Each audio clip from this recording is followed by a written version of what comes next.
Okay, hi everyone, and welcome to episode 51 of 𝗙𝗵𝗄𝗱. And today we are joined by Aislene and Laura, who have both been on before, so they'll introduce themselves, but we're also going to be seeing who our least favorite character is. Now, not quite sure who the least favorite character is. In terms of pure evilness, probably 𝗪𝗓, because he seems to be psychopathic. It's really hard to pick a least favorite character. Okay, I also really don't like the guy who was nasty to his mom.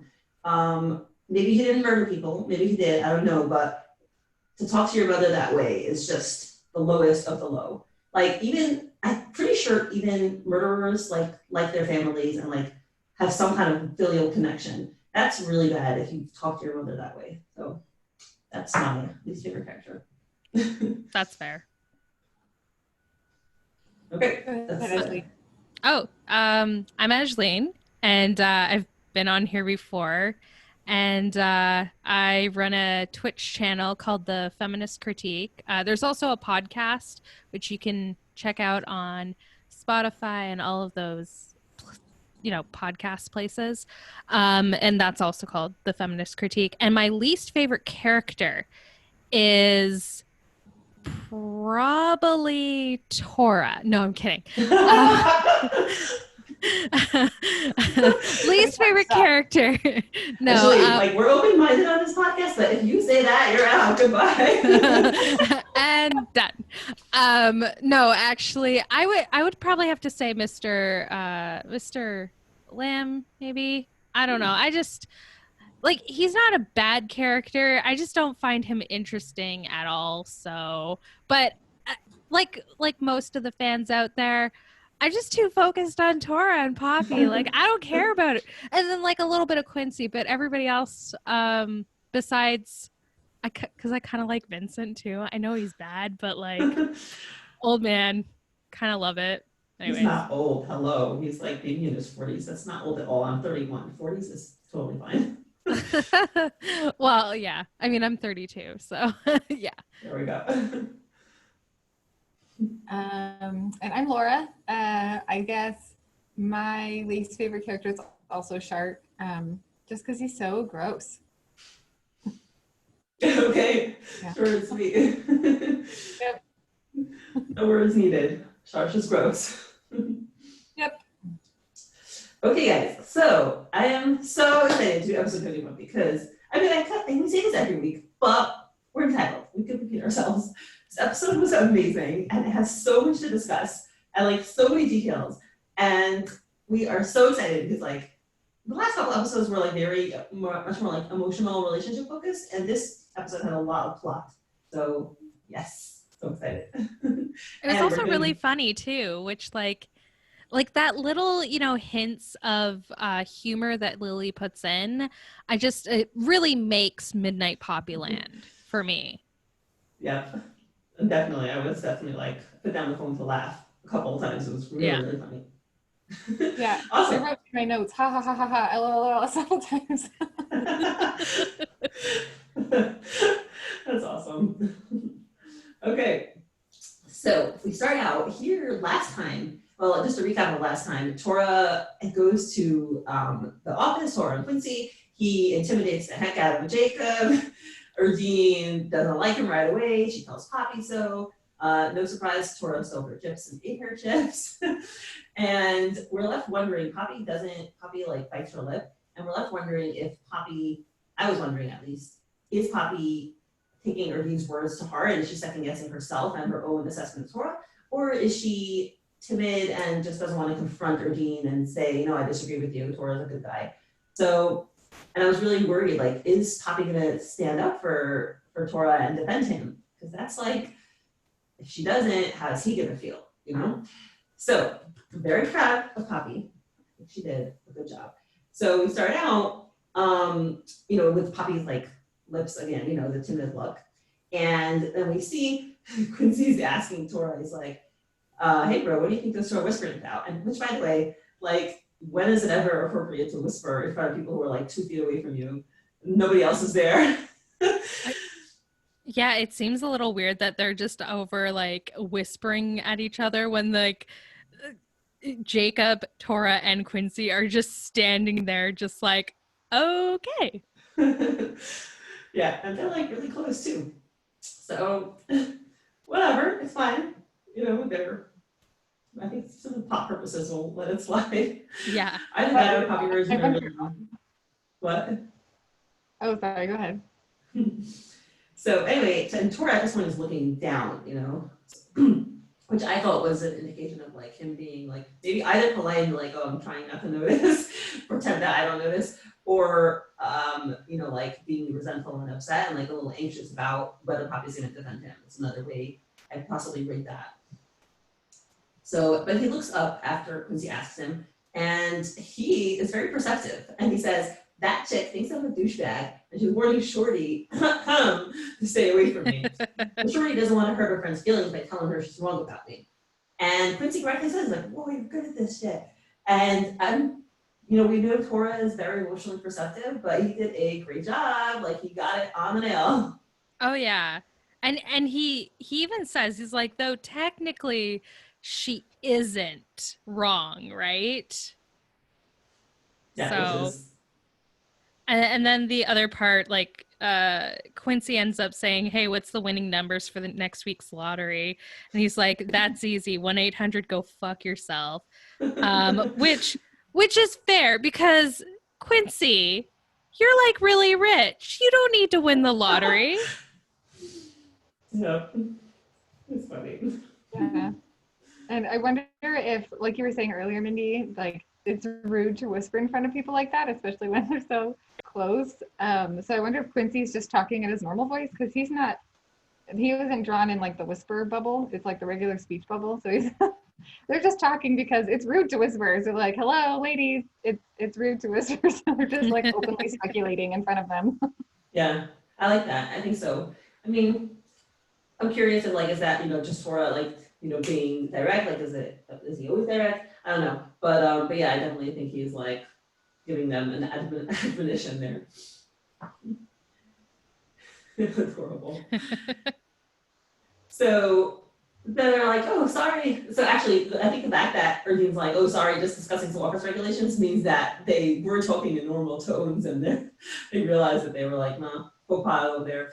So Pops, it's your turn for introductions, and Popsy is still in that like a little bit defensive, shrinking into herself posture. You know, her hands are in her pockets. She's, you know, Erdene has her hands on her shoulders also, which is like a little bit of like kind of a bossy thing. You know, okay, Poppy, your turn. You're gonna, you know. Darla last week said that Erdene reminded her like the bossy older sister, and I was like, oh, that's a good one. I'm the bossy older sister, so like I get it. Which is probably another reason why I relate to Erdene so much. But I actually bought the Webtoons has like the audition thing now, right? So I bought a wig for Erdene, so I wanted of all the characters, I relate to Erdene the most as myself, and I bought an Erdene wig, and I was thinking, like, oh, should I wear the Erdene wig tonight? But I was like, no, I'll save it. Anywho, y'all will see that soon. Awesome. That's It gonna could be also be a awesome. protective move. Erdene has her arm on Poppy, like she wants to protect her. Okay, that's good. Yeah, I feel like maybe she's like a little bit of I guess a mentor, right? Especially in the office with Poppy being somewhat new. And I don't know how long Erdene has been there, but I mean, you know, maybe it is that sort of, because they seem to be like really close friends. And with Poppy being so new to the city, you know, it's hard to make friends when you're new in a city. No, never found it hard to make friends, but I'm an introvert, so. Yeah, I'm an extrovert, I guess.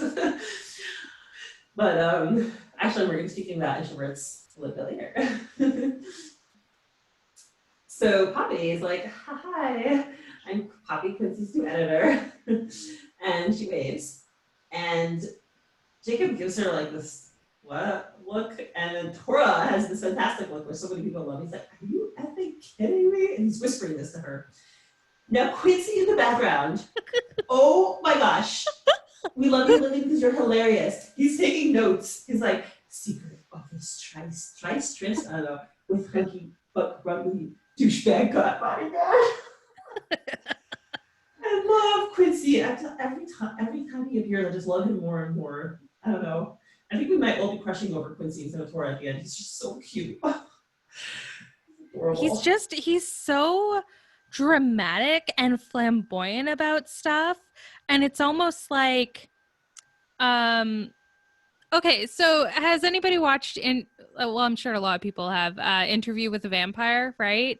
I recently watched it, and Lestat is dramatic, and he's super problematic. Do not get me wrong, but I feel like maybe Quincy is like that sort of level of dramatics, like just like over the top, and I love it. Yep. I also love that he carries a notebook around with him. He can just jot ideas down whenever the inspiration strikes. Mm-hmm. Yep. He's a writer. And I think, a lot of us have this theory, or it's been mentioned, or that before that, Midnight Copland could be one of Quincy's romance novels. Like the whole thing was just his novel. So here we had him take like meta novel within a novel. So Tora's like, basically, what the heck? Like, why are you pretending you don't know me? And like, you don't have to introduce yourself. Like, I know who you are. Like, this is ridiculous. And she's like, just play along.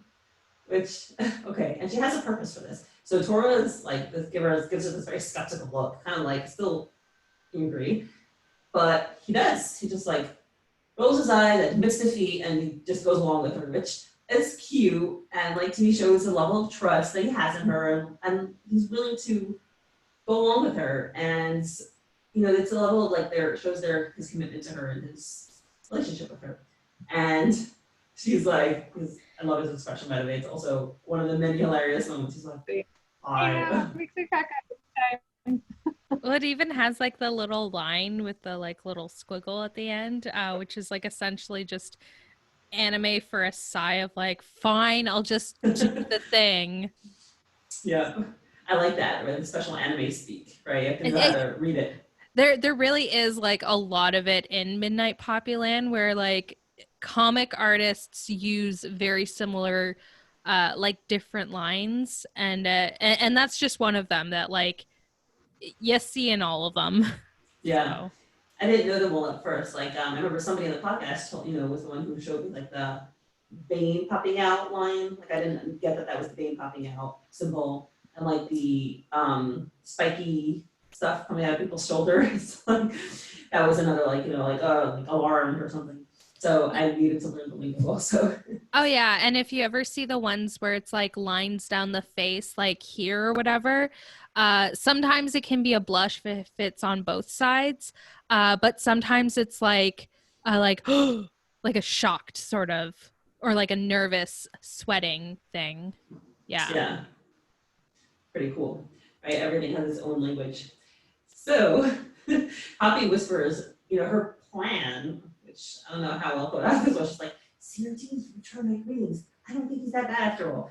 Just like Patty was saying, she's like, doesn't take that much for a guy to return your greeting. Doesn't indicate anything about how nice he is. But he's like, okay, so I made him too quick to judge. And meanwhile, Quincy is still writing away in the office supply closet. So good. Which I'll let you guys say why that's hilarious. Oh yeah, because like he's already writing a story about these two, like that they're gonna have a tryst in the office supply closet, and it's like Quincy, like but it's funny. Also, a Patreon shout out. A couple episodes ago, someone when Lily first introduced Tora in Poppy's office at all, someone was like, oh, I hope they have a makeout session in the office supply closet, and Lily was like, the office supply closet. That was so funny. So it delighted me to no end that she included it in this chapter. Oh yeah, she absolutely reads all the comments, and like she doesn't say it like reply to each one of them, which like totally fair, but like she reads them and like she puts it in there as like a little wink and nod. And oh no, we froze. Oh, we're back. Hopefully. Are we good? Okay, yeah, a little wink and a nod. Yep, that's all I said. Okay. Yeah, it's awesome. think a lot of people beyond like the Patreon, also on Facebook, definitely people were like, Office Supply Closet, they gotta go to the Office Supply Closet. I think people even drew like fan art in the Office Supply Closet, and fan Really? fiction. Yeah. Love it. I've been much more like, better or for worse, I've been reading a lot. I've been like reading all the fanfics and like all the fan art. So reading instead of doing things that I should be doing, like applying for jobs. But anyway, so like midnight popular is my job. So there. So anywho, it's being adorable. And Erdene says, but didn't you feel that scary dark aura he gave off? Which is kind of, I think, a throwback that, what Vincent also says about Tora. And she says, he scares me and I'm rarely scared of anyone. So it gives us a more of an explanation for her behavior last episode where she was really dead set against Tora. And I mean, I understood, and it generated a lot of discussion and anger. And even Becca and I understood her. I felt she was triggered. And, she was just explaining herself more. So fair, he is scary. And thinking about it, Poppy had the same reaction to him when she first met him too at the train station, way back in whatever, chapter 1 or 2 or whatever.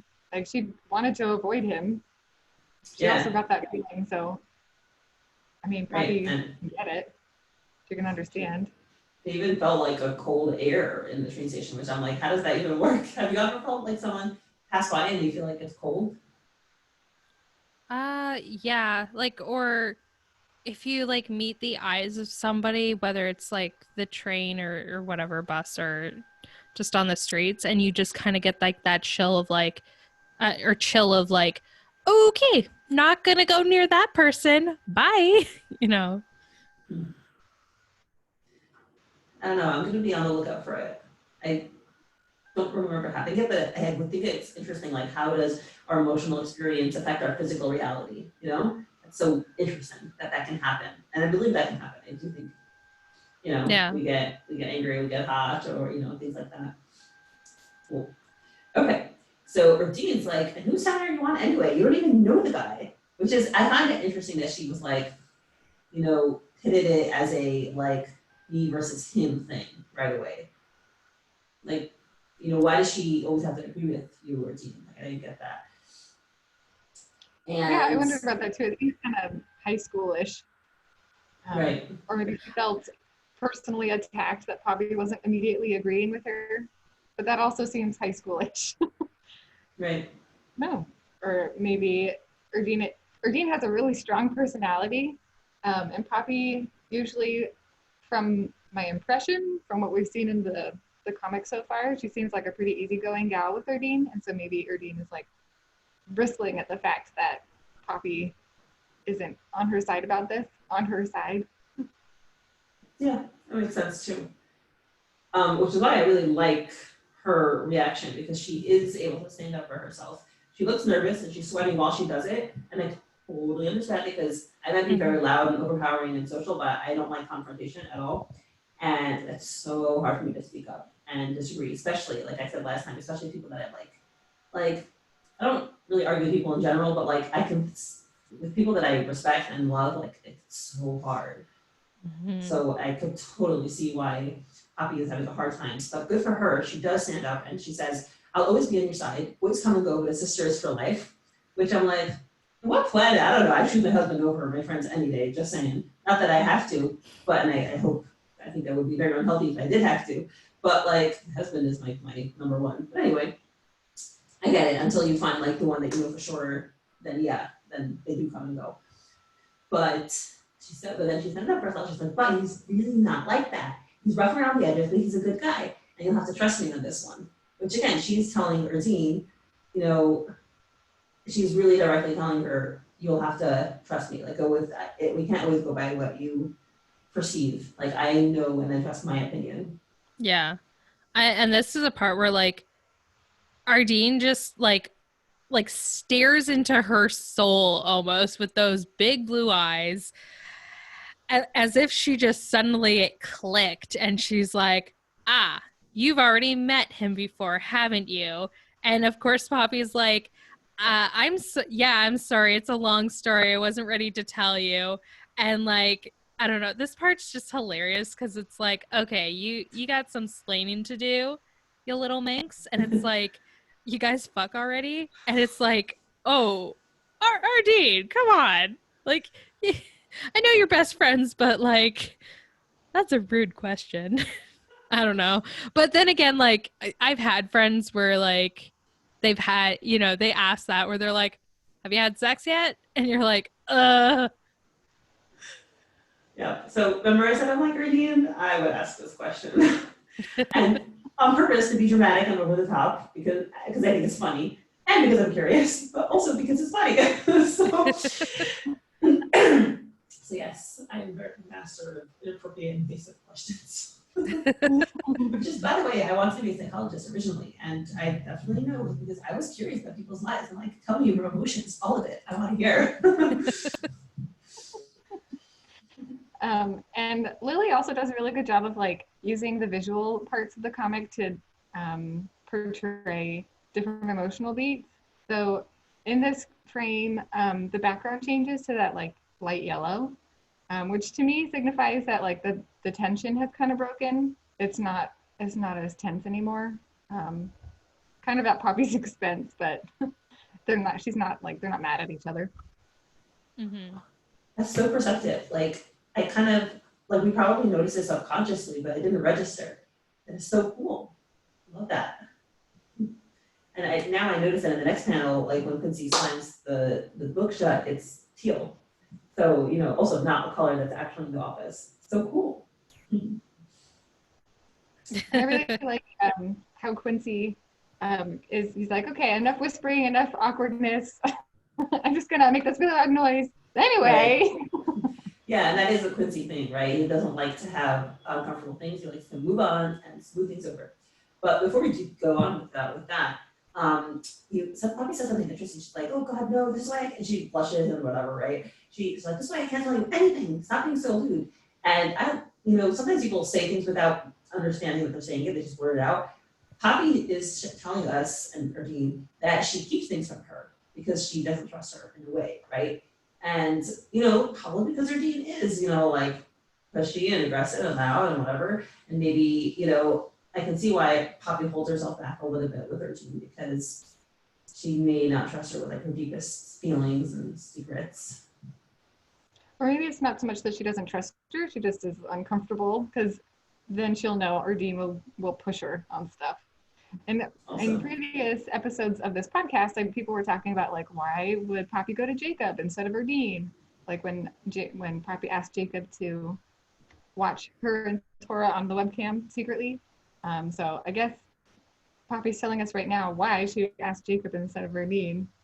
Yeah. Because she would have been teased mercilessly probably the next day by Erdene. Mm-hmm. Oh yes. Erdene would have been like Facebook stalking him. She would have been like outside his house. She would have like come up. I'm quoting things that I did, by the way, I'm just saying. She would have been like coming up with excuses for like to interact with Tora. I'll have to tell you my worst stalking story ever. Worst/best, actually. Okay, do you want to hear it? Yes. Yeah, of course. So this was it was a long time ago, so like whatever. I was like 19, and this was I was in school with a bunch of girls, and one of our friends was going out on a date with a guy. So me and her other friends decided she told us where she was going and what time she was going, because that's what you tell friends, right? So we show up while they're inside, we scope them out, we see they're there, we walk inside, and we walk up to their table, and we're like, oh, hi, we're just checking out the restaurant. We want to ask, like, how's the restaurant? And our friend is like giving us this look, and she doesn't say a word, and the guy does not realize that. No, has no idea what's going on. He's like, oh yeah, it's great, and we had this, and it was good. And I was like, we're like, oh yeah, what about dessert? Do you have dessert yet? Yeah, we had this. This is fantastic. How's the service? And the service is great. We're like just having this whole extensive conversation with him. I'm like, thank you so much. Goodbye. And then we did it. I was very proud of that moment. So yes, Erdene would be doing that to Poppy. She would be like stalking them on her dates. Yeah. Oh dear. Anyway, I should feel shame, but I don't. So. No, you were just looking out for your friend. You don't know this guy. I'm sure. Oh, we were like entertaining ourselves, really, but okay. same thing. we had to, yeah, we were getting a read on him. We now know that he interacts fine with strangers. He's helpful in giving restaurant reviews. He's not with him, by the way, just so you know. It's like 12 years ago. okay. So yeah, no, they didn't go on to get married. That didn't happen. We had nothing to do with it. It wasn't our intervention, okay? It wasn't meant to be. Anywho, very long digression. So Quincy slams his bookshop. He's like, "Oh, Tora, I hope you have some time to spare later." And by the way, I don't remember who it was. I think it was Patty who was like noticing his amazing arms. I'm bringing my arms up as though they have half the muscle that Tora has, that Quincy has. Anyway, he's got amazing arms. Just saying. Oh yeah, like Quincy's fucking built. Like, you don't like, because he's so like goofy almost, like you don't realize how built he is until like you see stuff like this and like, him in the bathroom, like, damn, like he fucking works out, like obviously a lot. He takes care of himself. Yeah, he has to if he has to on the fly pick up Tora. Like the stairs. That's true. Yeah.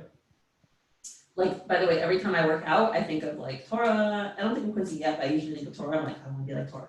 Push up. I want to be like Tora. Push up. I'm gonna do this. I repeat it in my head. Like, we're all lusting after Tora, and I'm not saying I want people to lust after me like that, because I don't think people do that to go into and admire their muscles necessarily, and it doesn't show like it does on men. But like, I'll know if I feel like Tora, I'll feel great. So Quincy then has this brilliant idea. This is Quincy. He's like, let's go shopping for your party clothes for the birthday party. And we had somebody posted this fantastic meme of like Tora in like a crown and like a royal cape, and it's like, here's your birthday pose. But like the look on Tora's face is like absolute shock and like just like, what are you talking about? Oh my gosh. And then it zooms in and he's like, birthday party? And the background changes. Yeah, it gets all dark around him as the panic sets in.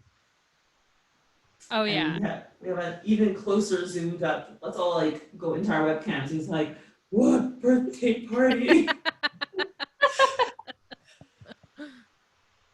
Now, this poor guy. And it says, an introvert's greatest nightmare. So we have confirmation that he is an introvert. And a shout out to all the introverts out there who hate parties. Poor fellas. Like, even the script is like panic script. It's not normal script. Poor Tora. Just feel his heart beating. Like, he can handle Vincent, like, threatening him with a club. He can handle people, like, shooting him. He can handle, like, birthday parties. Yeah. All that attention on him. Yeah. But yeah, it's like, what birthday party? Your joint birthday party? My birthday party? Fuck no. Like, no. It's great. He like immediately refuses. And then Quincy ends up telling him that it's actually like the joint birthday party with Poppy. And that face changes. No, right away. So Lily's like a master at body language, because like he looks over and you see his eyes are wide, his jaw is not so tense anymore. He's giving her the look of like considering it. Like suddenly he goes from closed and angry to open and thoughtful. Amazing. She's so good at like drawing expressions. Oh yeah. And Quincy's like, of course he's giving more reasons. Like, I think she should have a smashing one, given that it was her 25th birthday. And some people made jokes about smashing. Like, what kind of smashing, Quincy? What kind of smashing you write about? In an office supply closet, apparently. Oh gosh. Oh gosh. I love these jokes. There's so many great jokes. And he's like, and she's really excited with the idea, but she's too shy to do it alone. So when I was reading this, I was like, actually, Quincy, I don't know, because last time I thought Poppy's expression signaled that she wasn't interested. And I was like, Quincy, she didn't say anything like yay or nay about the birthday party. Like, you're just totally steamrolling, inferring, and jumping to conclusions and all these great things. But I was surprised because now we see, he's like, I said that's only a joke of mine. I was surprised to see Papa's reaction. And Tora, first he's like, what, mine and hers? Quincy, that's right. Took her little. Oh yeah, like Quincy is scheming here. And I think this is something that he's been thinking of for a while. As soon as he found out like these two were interested in one another, like I almost like knew that something was gonna happen, that Quincy was gonna be like a little matchmaker. Yeah. So as soon as like last chapter, I was just like, oh, he's scheming. He's bringing these two together. It's happening. Yep. I think we dubbed like Quincy, all of us, because we would do the same thing. Like whatever, put them together by any means possible. Lie, jump to conclusions, steamroll, just do it. Yeah. A lot of people are looking. What? Quincy's really good at making it seem like natural and innocent, because Quincy knows Tora well enough to know that Tora would not want a birthday party in his honor. But he also knows that Tora wouldn't say no if it was a joint birthday party with Poppy, especially knowing that Poppy's too shy to do it by herself, but she's really excited about the idea. Quincy, he's such a master manipulator. Oh well, yeah, God. because like his first plan of getting them together was like at the restaurant, right? And then like that didn't really pan out probably the way that he wanted. So that's why he's like, a second opportunity. Yeah, third, he sent Poppy over to make Oh, Tora yeah. food. He's like, no, I can't order DoorDash. Poppy, you must be a personal chef. Love it. And so here, I was totally surprised. Poppy is excited. The background changes to pink. Oh my gosh, Laura, thank you. Thank you for now we see it. And she's like, yes, flower, nod. I was totally surprised. I thought she didn't want a party, but she does. And like she has yellow flowers, and Tora is looking at her, and he first has his hands on his hips, and it's like resistance, and the next picture, melting. Oh. He's like furrows his eyebrows a little bit. He's like, basically what's running through his head is like, my darling Poppy wants a party. And then this part, I love it. He's like, I got party clothes.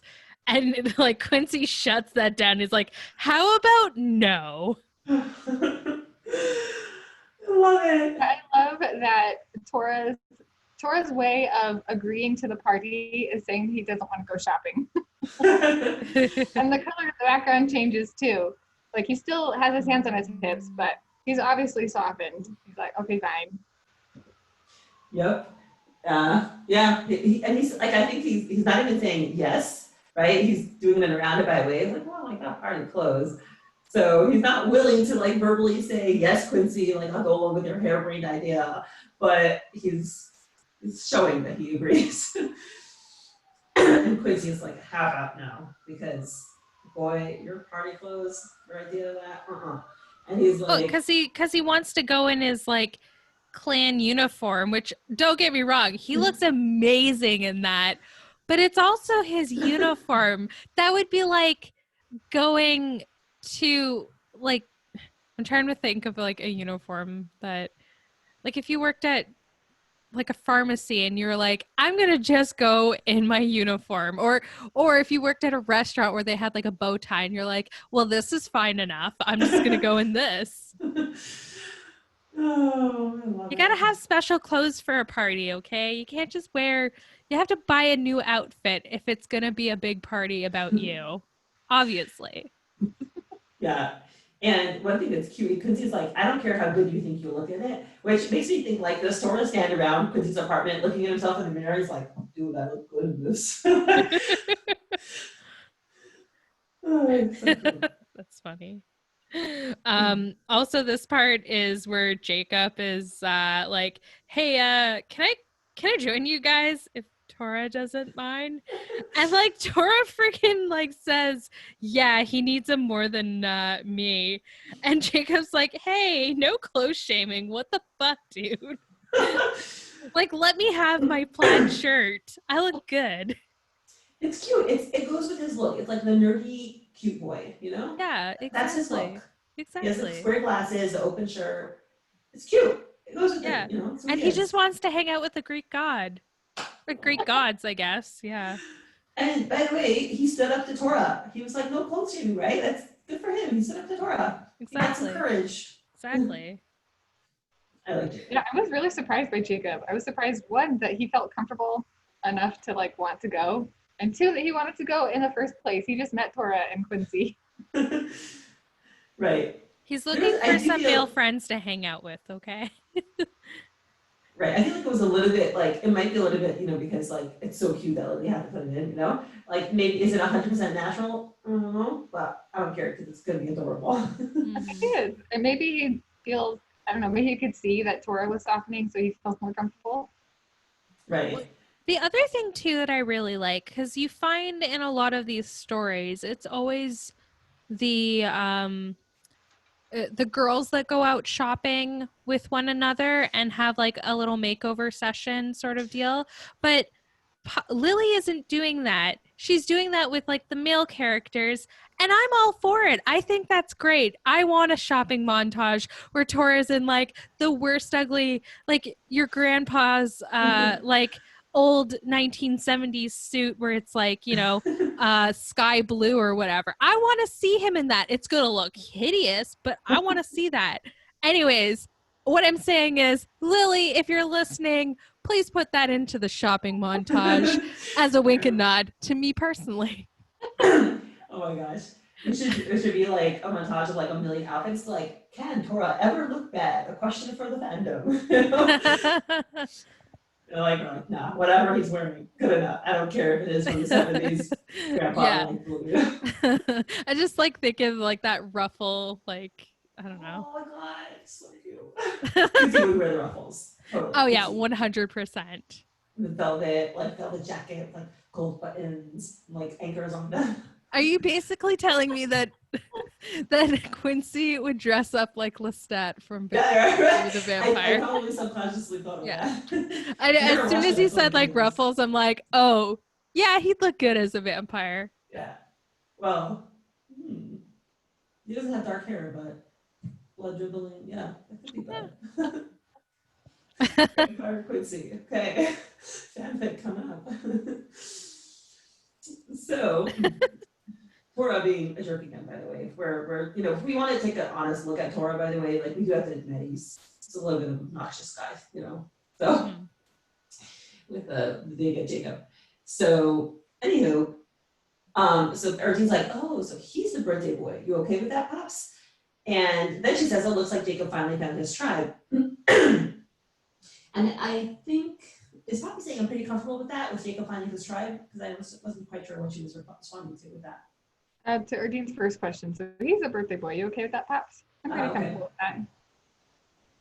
I see, right. Better him than a total stranger, like I thought it would be. Oh, okay, that's true. Oh my gosh, right. Imagine like Poppy being forced into a birthday party with a total stranger. That would be just weird, but I also like this side conversation that we see where it's like, don't worry, Jacob, I got you. And it's like, fine, maybe I'll get some new kicks. And then they're like, oh shoot, 𝗃𝗀? I think Emery Dylan Creek sent me this, she found this website where it tells you how to pronounce stuff, like in the native language. And apparently it's 𝗃𝗀. Oh, okay. And 𝗃𝗀 means cow. Oh. Japanese. But yeah, anyways, I think this is Quincy saying, but he's got coupons apparently, so yeah, I was wondering about the side conversation. I think it's Quincy, Jacob, Quincy. Don't worry, Jacob, I got you. That's Quincy. And then fine, maybe I'll grab some new kicks. That's Jacob. I think it's Tora where he's like, okay, fine, I'll get new clothes. Oh, okay. Okay. And it's definitely like a Tora way of saying clothes. Like he would say new kicks. I can see that. Okay. Okay, yeah, I was assuming shoes. Okay, and then Quincy again. Get you, bro. I got coupons. Yeah, and he's also responding to Tora. Like it would make sense. Like if it was Jacob, like he wouldn't respond to him like that, right? Yes. Okay, that makes sense. And do you remember in the conversation with like Quincy's angels where they're talking about like constipation tea? Yeah. So he's like, oh, I got 40% off coupons. And we originally thought, well, oh, that's nice, like he recognizes that he doesn't have as much money as he does. But maybe he's just that rich guy who like coupons everything, because he has enough time on his hands to find the coupons, I feel like Quincy's the type of dude that like buys his friends stuff as like, a fun treat sort of deal. So Probably, yeah. Yeah. Awesome. It's so cute. And I like it how like you said, like they're making it now, it's the bro outing is getting even bigger. And I do, whether or not it's like, realistic that Jacob would like want to join people he doesn't really know. First of all, maybe he's lonely, maybe he doesn't really have any guy friends and he's just latching on to like the first opportunity that he gets. And also, and maybe, right, that could explain Erdene saying Jacob finally found his tribe. Maybe that's her understanding that he didn't have one before. So that'd be nice. But also, like, I love this theme of male friendship. These characters, especially like Tora and Quincy, have had such an unhealthy upbringing and such a distorted upbringing. Like, how, were they able to be friends with anybody in a normal fashion? They really only have like each other, as far as we know. Like, we don't see other friendships, and it's been with their interactions have been just with clan people. So for them to have healthy, male friendships where they can just be normal people and not have like the stresses of their clan life, I think it's wonderful, and I'm very happy to see that. Like, it's just a good, healthy sign. Me too.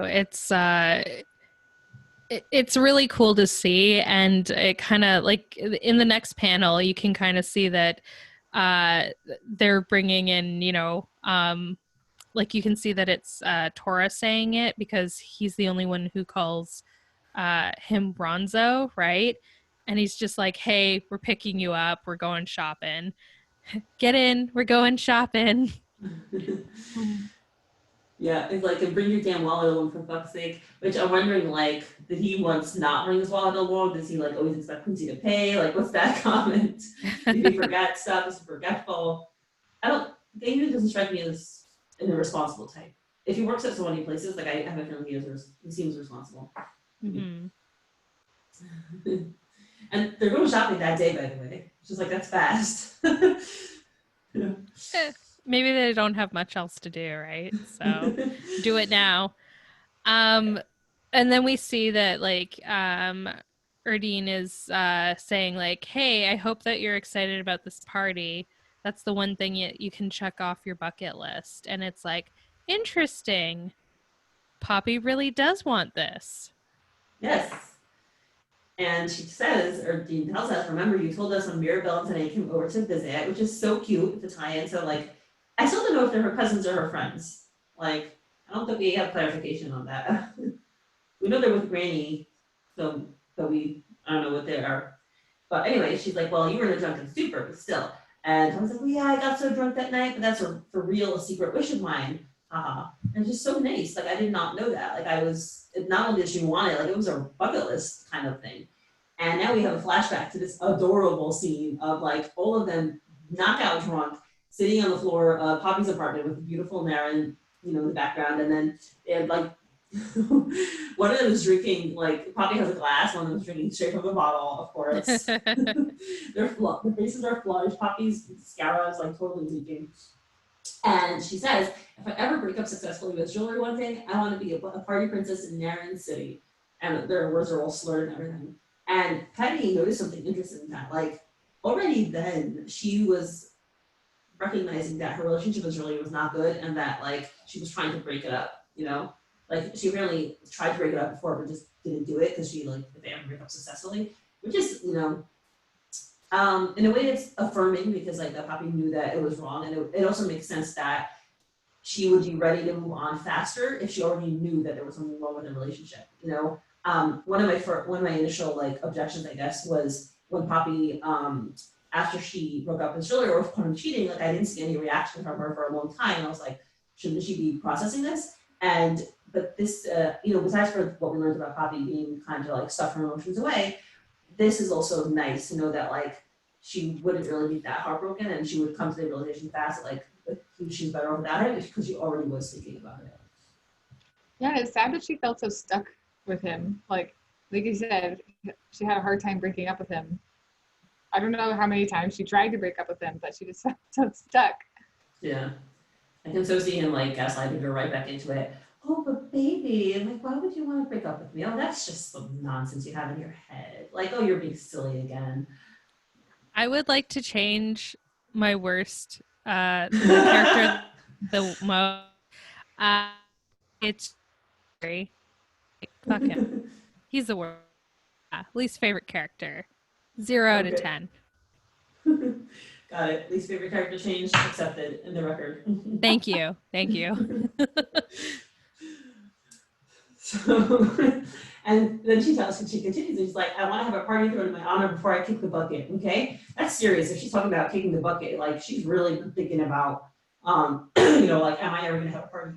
And I think Darla said that she recently threw herself like a party recently, or at some point, threw herself a party to celebrate herself, and she said like she felt like she never celebrated herself, and it was like a very big gift for herself that she threw herself a big party. So, Poppy is somebody who like who does things for other people and doesn't really demand things for herself. So the fact that she really wanted this, I think, is like her letting herself want something for herself and want to be like the center of attention, right? She says, "Because I want to be a party princess," and that's cute, Like a lot of people, like my brother's getting married now, right? This week, and like we were talking about shopping for parties. I was so happy that I found something to wear in like 5 minutes or less. I borrowed from a friend, but because I hate shopping and that. But like so many people, and I totally get it. I just happen not to be that my friend. So many people love to be like a party princess. You put on a gown, and you feel great, and you put on makeup, and you look, like you finally like give yourself attention, and you pamper yourself. So like that's, we get it, Poppy. Like it's a legit, real feeling, and especially from someone who doesn't give herself attention, maybe, as much as she could. As somebody who loves getting attention, whether it's good or bad, I relate with this a lot because attention is fun sometimes. And like the idea of being a party princess where like she gets to wear like this beautiful outfit and just have a party that's like all about her, and also the guy that she really likes, they're gonna be I can't wait to see what the outfit is. I know it's gonna be adorable and I cannot wait. Yeah, we had so many amazing like fan artists draw like party copy and party dresses. Mm-hmm. Everyone's like really excited about that idea. I wonder if they're gonna if Lily's gonna put a crown on her. Like, I mean, like she's only 21. Like, I think at that age, I think any age you can get away with wearing a crown. Personally, as somebody who has a big ass crown, that's amazing. Like a crown. I love that, Aislene. I do. Well, feel free to wear it, Aislene. If it's nearby, please, you can put it on. No, it's upstairs. No, I do. I it's because I won a pageant a year ago. Oh, so cool. Yeah, I won a drag pageant. So it was that. So yeah, cool. So I'm officially Miss Fall Fest from last year. Nice. And it's funny too because I did a whole mix about Persephone that was kind of based off of Lore Olympus. And of course I don't have any video about it, so it might as well not even exist. But I'm eventually going to redo it at the end of this month, so I'm going to get somebody to record it. And, wow. Yeah, I'm going to share it somewhere. Awesome. I don't read Lore Olympus, so like I don't feel like I would know understand as much, but that's so cool. That's what really got me into Webtoon was Lore Olympus, and then Midnight Populin was probably like the second or third one that I read that I was like, this one. Yeah. I actually I tried Lore Olympus and I didn't like it right away. But I will say I've since I was a kid, I've been dead set against Greek myths. I couldn't stand the idea that these nasty, jealous, violent people were being portrayed as gods. So I never liked anything with Greek gods. But I should give it another chance because I know so many people love it, and there have been webtoons that I've tried, didn't like, and then come back to like 2 months later and I'm like, oh, this is not so bad. So I'll give it another shot. So anywho, we have, okay, so they're like, oh, I want to be a party princess. And then Erdene says, sorry, Pops, that's a no-go until you learn how to apply mascara properly. Am I right, Belle? And Poppy's like, oh, go stuff your mouth with eggplant, which may or may not be a reference to Erdene's enjoying herself in other fashions that she likes to enjoy herself. So, and then the girl between them laughs, and then she's like, bitch, I'm Danny, Belle's on your left. Like, whatever, same difference. Just really cute. They're a very expressive lot. I mean, Danny and Belle are basically the same person, right? I'm kidding. I know. When I read that, I was like, Erdene is basically thinking my thought, like, whatever, same difference. Like, same. Yeah, like you said, Aislene, Danny and Mirabelle, they're basically the same. At this point, I guess, in the story, it doesn't really matter which one is which. Right. My thought when reading this was like, oh, like, okay, I gotta memorize this. Because when we first saw them, we were introduced to them, but we didn't know which one was which. So now I'm like, okay, blonde one, Danny. I'm trying to remember. The fact that they're Danny and Erdene, like, it's gonna be a little confusing for me. Well, I feel like that really is like a thing in stories anyways. Like there's always like the main character girl always has like two best friends that are very like they're different, but they're basically the same person. They're just like that, so we see that, main character girl has friends. Like she's not just somebody who does not have friends. She's got two of them, but there's not really any substance besides two friends that look out for her. Right. And, it's just speaking about like storytelling, right? There's when you're telling a story, you're telling the story of a couple people. And like, if you add more people and more personalities, it gets hard to follow. And I'll give a testament. Have any of you ever read Middlemarch? No. So Middlemarch is one of the longest works of fiction in the English language. It's like a bazillion pages. This is accurate. And I read the first 100 pages 4 times before I was able to keep track of the approximately 100 characters who are introduced in those 100 pages and who all have stories. So nobody there is like the stock cute friend, best friend, Everyone there has a story. It's at the end of the story, it's very, very satisfying. It's one of my favorite books now. But I could not keep track of the million characters and the million stories they all had. So it's very useful in storytelling to have the stock character that you recognize. They don't have to put much thought into it. They provide meaning to the story, but not too much that they get to be a distraction. Mm-hmm. That makes sense. So they're cute. And so Poppy then, she's like, yeah, it's a real secret mission line. And she's looking at her phone. She's like, yeah, I'm pretty excited. And she's tapping. I think Erdene is puzzled because she's thinking what is Poppy texting? Is that why she's puzzled? That's what I'm guessing. Why aren't you looking at me? Okay. Yeah. And then Poppy looks at her phone. She's like, huh? And she says, hey, Erdene, I'm going to head to the meeting room for a bit. It's Mr. Lamb. Which I get. Okay. And then Erdene, he probably walks away, and Erdene's holding her phone. And by the way, when I saw this, I was like, why is she holding her phone? Answered right away. And Erdene's like, damn it, should I tell them? She's thinking to herself. And now we see her phone. And her phone, she's in a grouped messaging thing. And it says, Project PPC, Mirabelle, Danae, and you. And Emily noticed, I did not notice, Emily Bass noticed that there's a picture of cherries here. So many people have guessed what PPC stands for. Would you like to guess, y'all? Oh, okay. Oh my God. Okay, I was wondering what that was, and I had several different ideas for it, but that makes sense. Project Poppy's Cherry. Yeah. Okay. Probably. What were your other ideas, Laura? Well, it sounds so silly now. Poppy's Pussy Crew. The same idea, essentially. Yeah. Yeah. Poppy for Poppy's Coochie. Poppy's Private Crush. Privates for Poppy's Cooch. Those are all the same thing and very good. Yeah. The only person who said something different was Leslie said she thought it might be Protect Poppy's Coochie. So, which is the opposite meaning.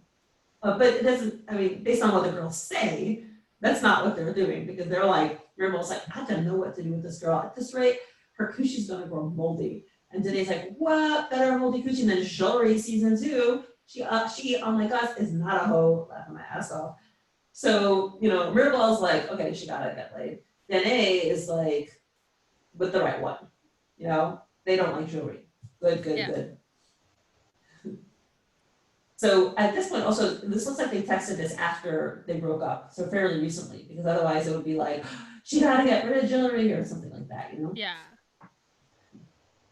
And now Erdene says, ain't that the truth? Narran City's the shittiest place on earth to be dating in, which is, you know, she's said last episode that like, oh, she, you know, Tora reminds me of some of the guys I dated, they're charming, but they're nasty. So like, yeah, that's Erdene's had a bad experiences. You have a better chance at catching chlamydia on a toilet seat than a decent man around here. Let me be honest with you girls. Like, okay, sorry, Erdene, I'm kind of curious, like, to hear her backstory. You know, what happened? What happened? Who hurt you, Erdene?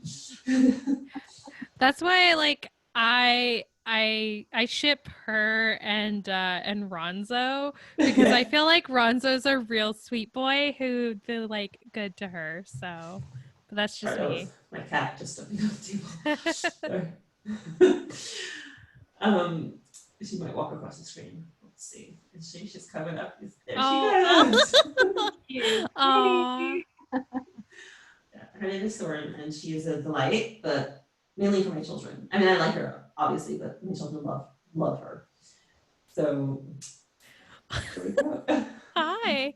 I have a very strong policy of like, pressing on buttons, of not pushing animals or children away from podcasts when they come. So like, my children have appeared before. It's been audio, so you haven't seen them. But I wonder, now that there's video, you probably will see them. Anyway, so my non-intervention policy applies to cats too. That's adorable. Oh. Cats and kids, always welcome. Yeah. I know. I didn't grow up with any pets, and like I grew up, like I said, very religious, and nobody had any pets. It was like, they were like, ew, gross animals. So I don't have this like, oh my god, I love animals. Like I did like animals a lot as a kid. And now I'm like, oh, she's cute, she's furry, she's soft, like she adds to our life, but like I don't think I have this like, oh my god, I love her so much thing that like a lot of people have. Is it like bad to you admitting that? No. I do for my cat, but that's probably because cats actually, like, they have something in their fecal matter that like makes them makes you love them. And it's used and then for like, it's used for mice, because like if mice smell it, they'll like, you know, not be afraid of the cat, if that makes sense. But for us, it just makes us actually like love them. So that's what I'm convinced why I love my cat so much, but also because she's pretty cute. But there's also the fact that my mom, who has always been like anti-cat since I was like very young, loves this cat. So, but my cat is pretty cute. Of course, I'm sure she's objectively cuter than all the other cats out there. Yes, of course. So, anywho, Erdene, to her credit, says we gotta set higher standards for our poppy seed, and this stuff can't be rushed. So, you know, it's very cute. So some people were like, you know, why are her friends like butting into her private life, and like, what do they care what she does and whether she has sex or not?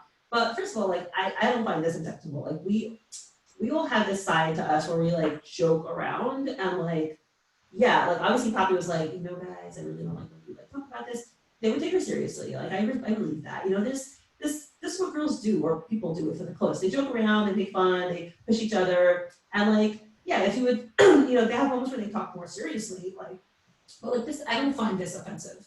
Well, it's funny because so when I was much younger, we had this, me and my friend Jamie, I'm not using his real name, but had a mutual friend, Marty, who was, I hated this guy, but me and Jamie made a bet that like by Christmas, Marty was still gonna be a virgin, right?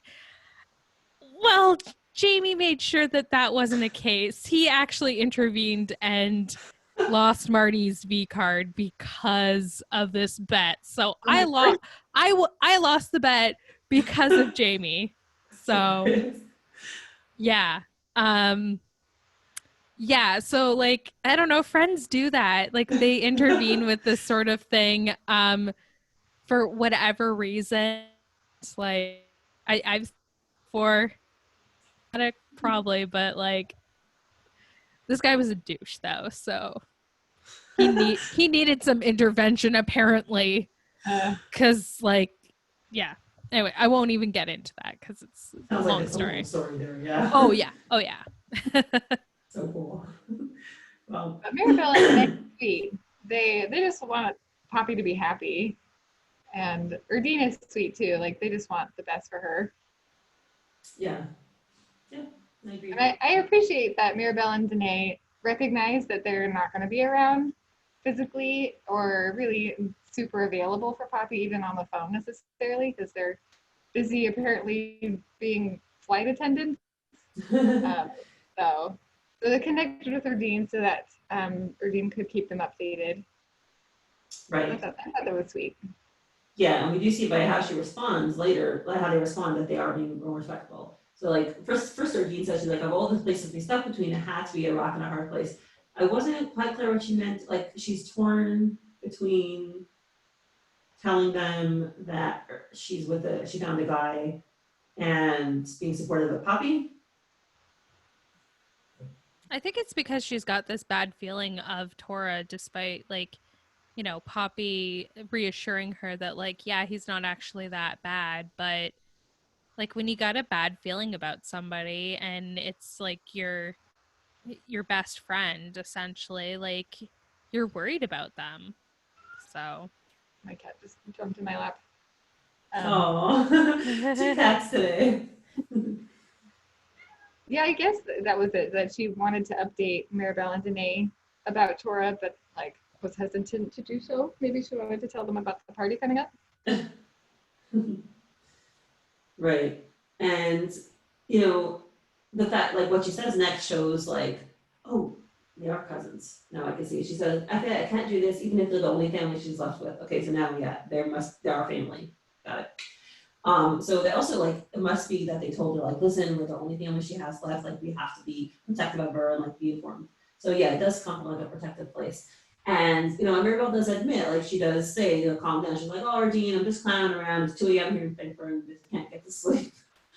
It says, and much as we love to see Project PPC completed, we talked her granny into letting her move to the city, which is like, sounds like Granny's been overprotective. And that old crow's gonna have our heads if Poppy gets her heartbroken again, for real. So, heartbroken again, I'm thinking refers to jewelry, the breakup with him, the cheating. either that or maybe like not just like romantically heartbroken, but I think she's been heartbroken by like, you know, the death of her father and then, you know, what looks like her mother walking out, right? So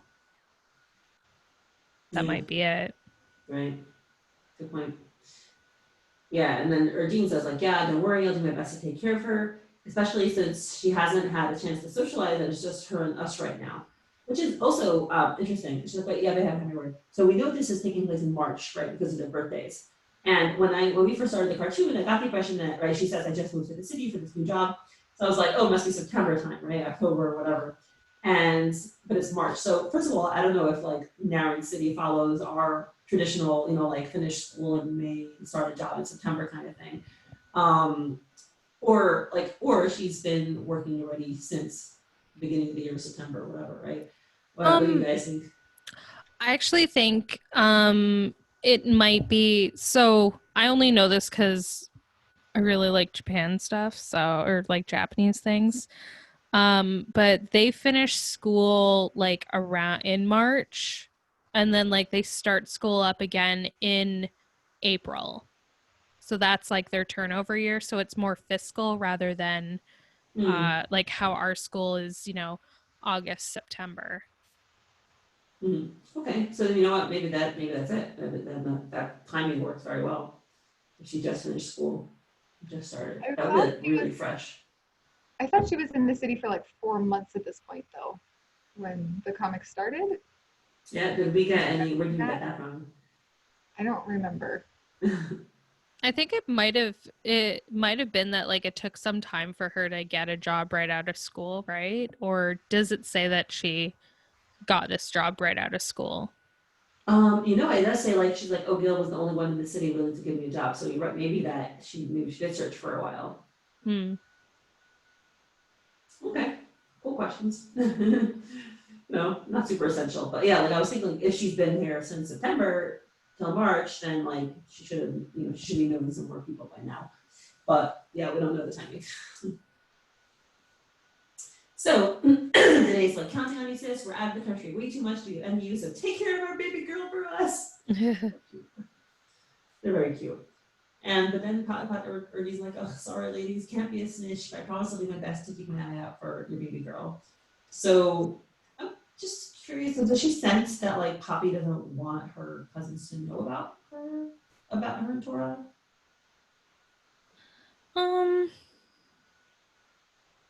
I think maybe it's just a case of like she hasn't quite told anybody about that. Like she just had her heart broken, right, by the whole thing with jewelry, right? So like, and this is really so new, and they're not even official yet, right?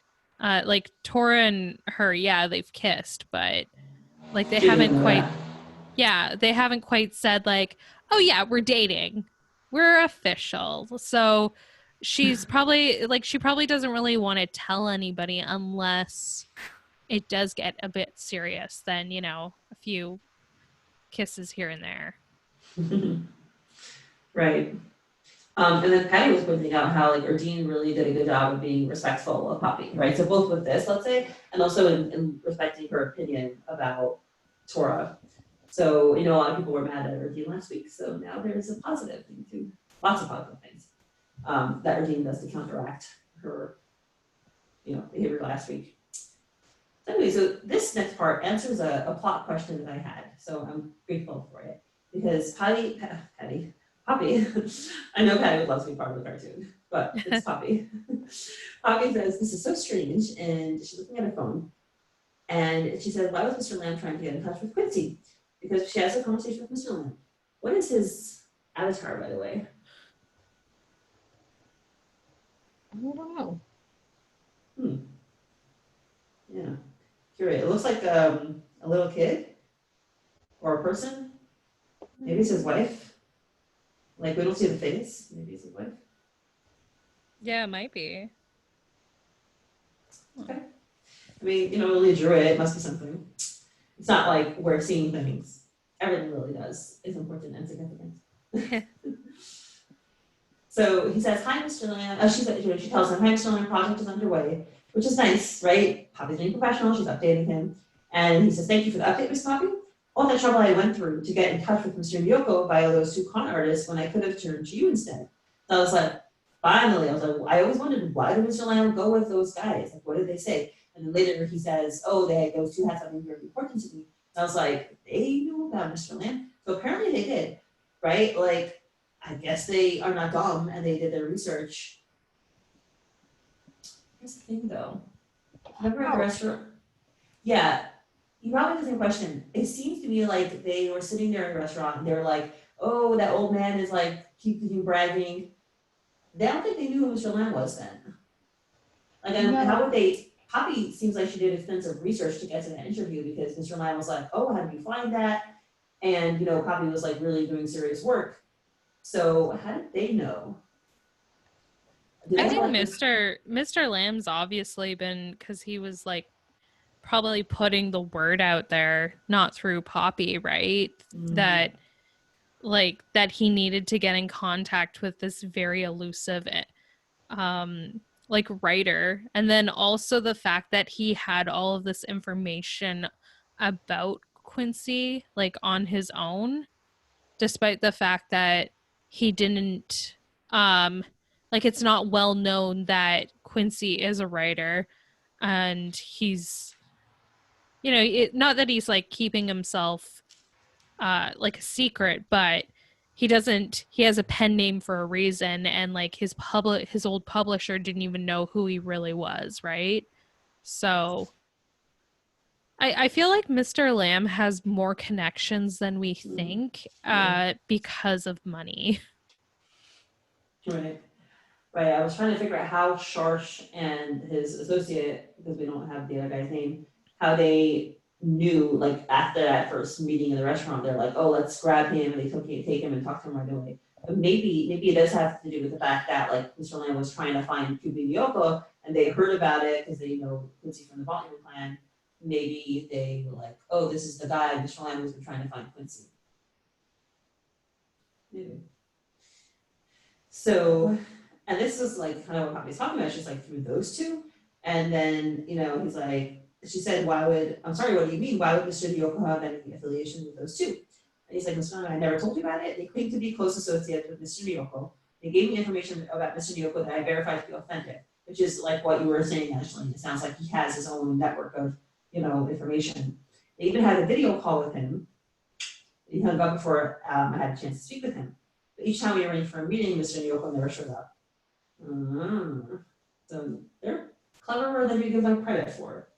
You know, it was like to think of, at least I would hope, we like to think of the bad guys as being dumb so that they can be easily overcome, but they're smart.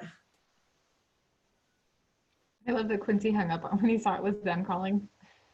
What? I love that Quincy hung up on them. He thought, oh, I don't want to talk to them. Good point. I feel like Quincy does not like the whole thing, like anything that has to do with his father's business. Just doesn't like to be involved with any of that. So we see a little bit more of that at the end of the chapter too. Yeah. And you know, he said, sadly, I don't want to risk pursuing the matter given the ties with the Volume organization. And you know, Poppy says, I'm sorry to hear about that, Mr. Lamb, but you're safe now. That's all that matters. She absolutely read Miss Poppy.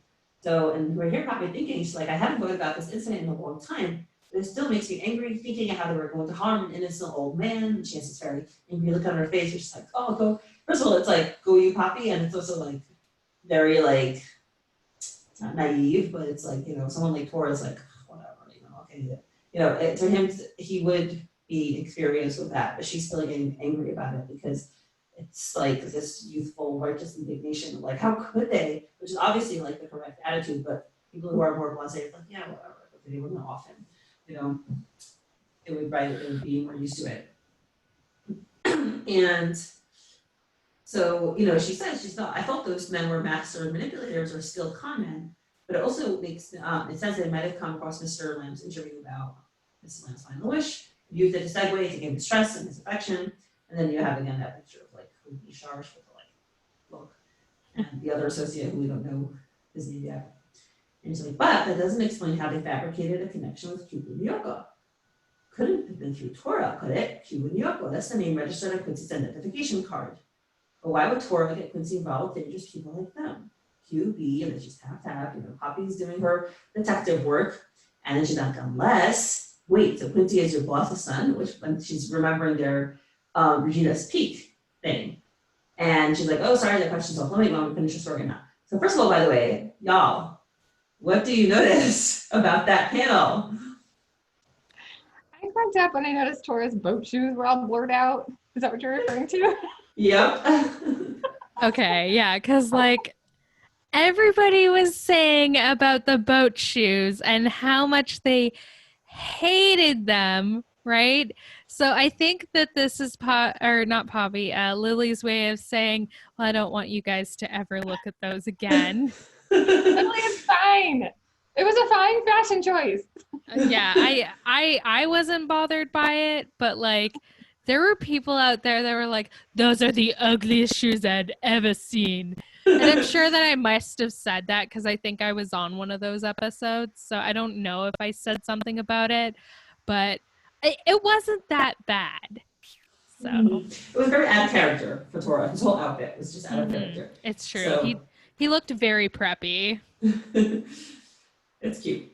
It's fine. Like, you know, Would Quincy approve? Would Quincy not approve? We'll find out next time we see our MPL fashion edition. The way I feel like Quincy picked out those clothes. Tora didn't pick out those clothes. But I digress. Anyway, it's hilarious and adorable and very, very funny. And Poppy's like mind is turning and she's putting together all the dots and she's like, unless Quincy knows them too. And then she's clearly searching something up and she's please searching.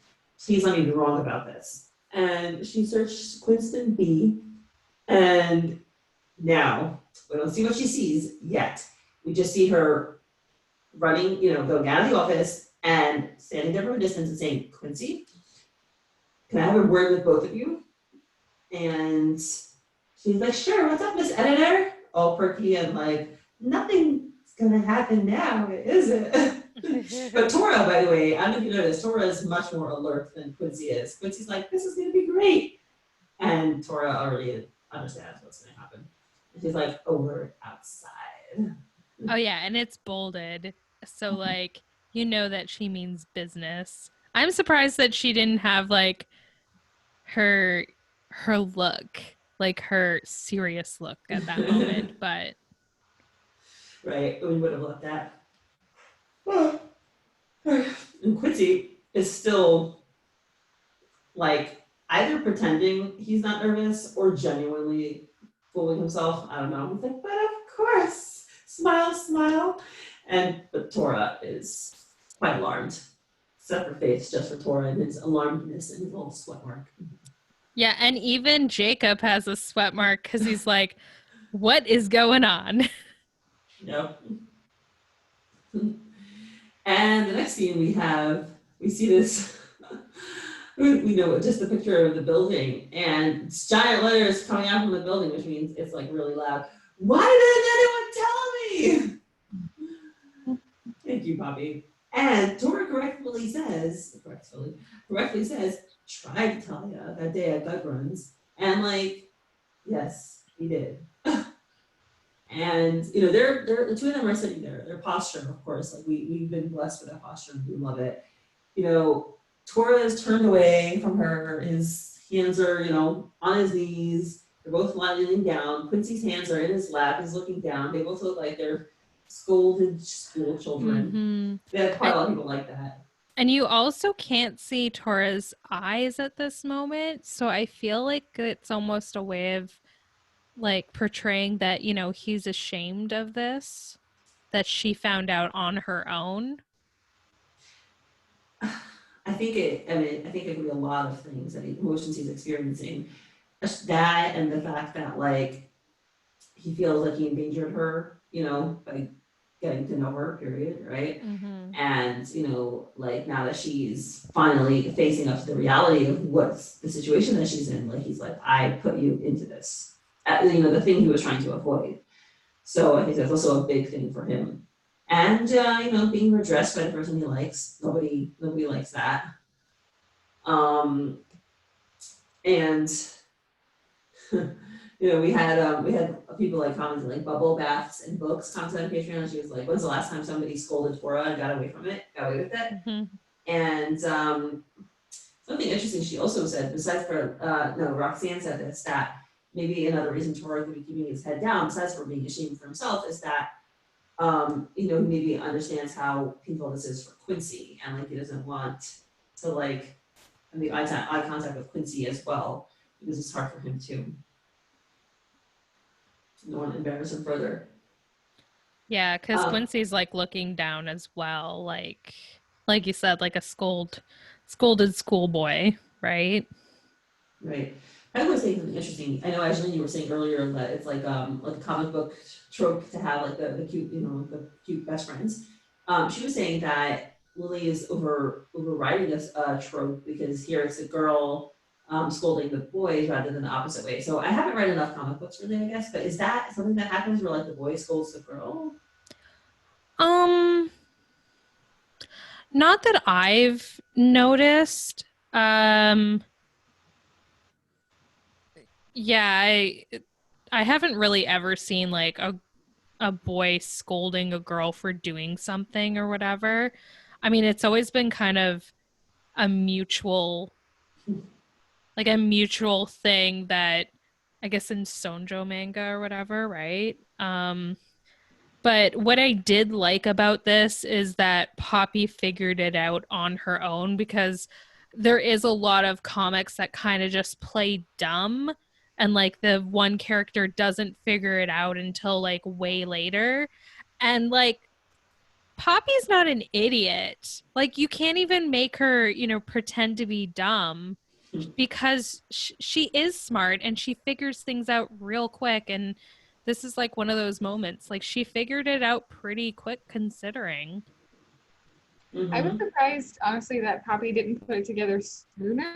Like, after the restaurant, Good Runs, because she clearly picked up the fact that Tora works in the mafia. And then at the restaurant, Quincy said, "Oh, he's not in the mafia." That's a lie, but he's my bodyguard, which is the truth. And then if Poppy could realize that Tora was in the mafia, but he's also Quincy's bodyguard.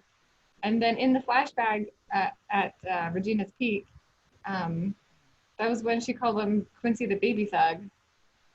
So I guess she's just now putting it all together, but I was surprised that it like didn't click a little sooner. But I mean, I guess a lot of it happened.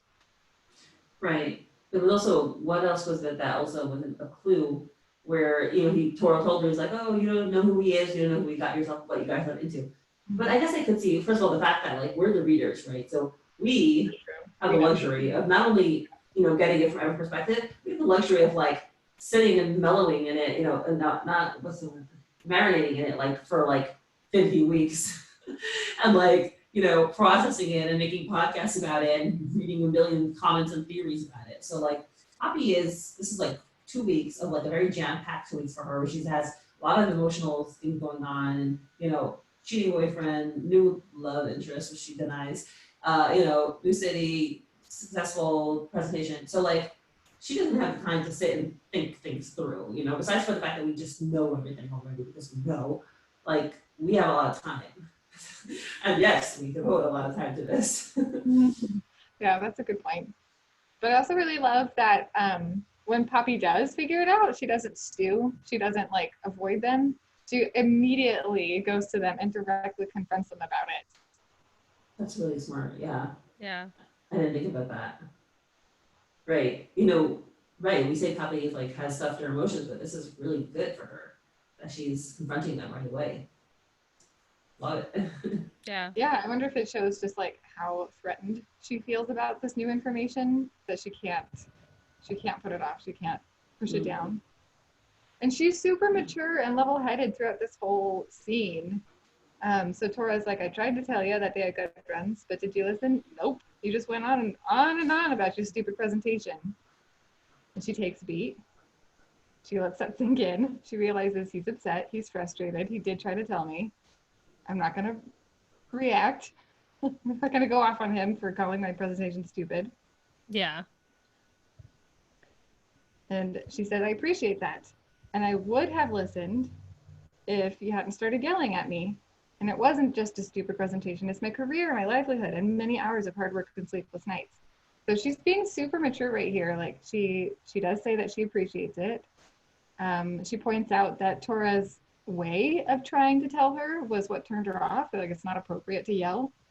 And then she also addresses in the moment, it's not appropriate to name names, like to call people names or to call things names. It's not appropriate to call my presentation stupid. Oh, yeah, I think that's really true. Like she's both, Patty was saying also, she's both not letting him get away with it, but she's also giving him space to feel his anxiety. Like she understands that it's that he's experiencing a lot of distress, and yeah, she's giving him, she's not falling into the cycle of reaction. Like they did it, the way that they acted at Gutter was a cycle of like hurting each other because they were both being very reactive and emotional. You're right, here it's not. She's being very mature and not making things escalate.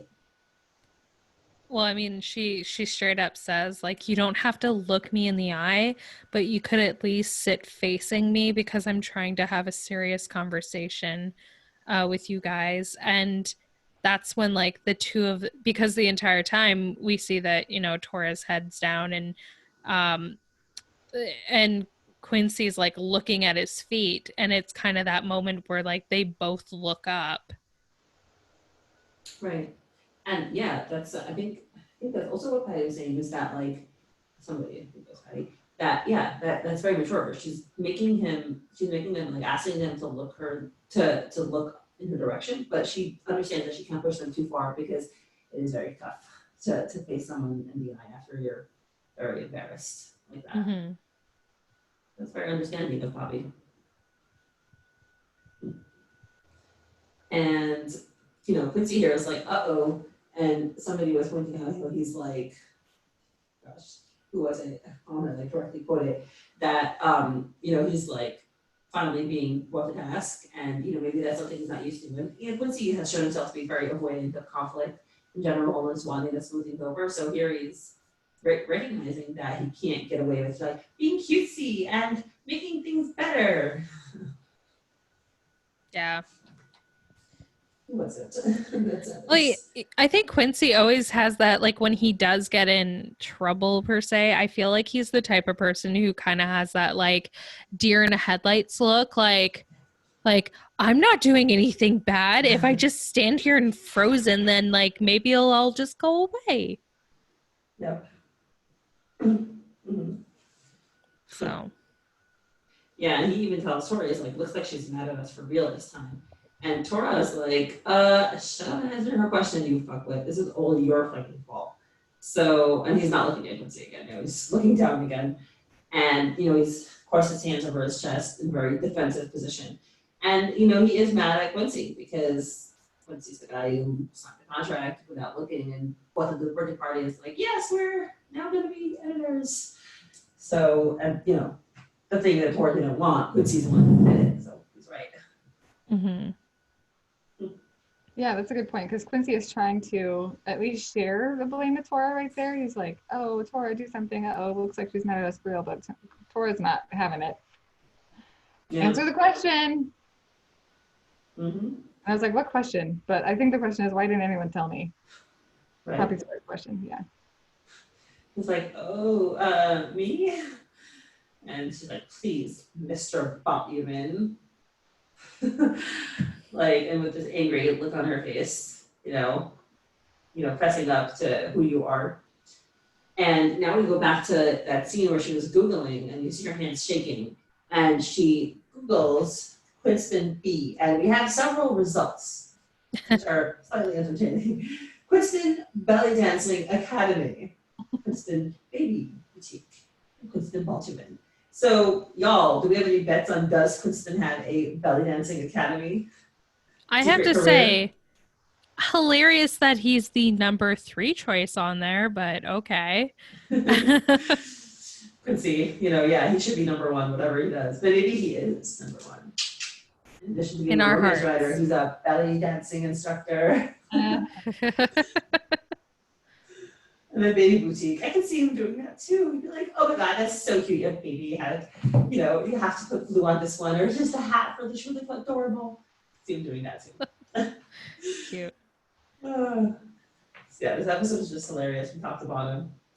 But anyway, oh God, this is why I want to read on my phone. I literally can't read this. So we have here the results, which has generated a lot of speculation because famous families of 𝗟𝗏 and 𝗏𝗏𝗱, the 𝗟RH records.org famous families 𝗏𝗏𝗱. The 𝗏𝗏𝗱 family has been in a position of great wealth and power since the late 18th century. And then we have the next link, royal lineage in 𝗟RH, 𝗏𝗏𝗱 family. Ivan 𝗏𝗏𝗱 II was bestowed the title of Baron by one of the last monarchs of 𝗟RH, King Tsagan, who was overthrown and sentenced to exile by I suspect these are major plot points.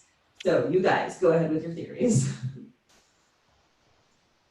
I actually don't have a theory, but it's all tied in with Ashura's bride. Oh. I'm gonna have to go and reread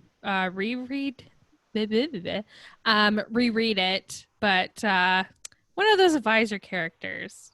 Probably there's some lineage there. Okay.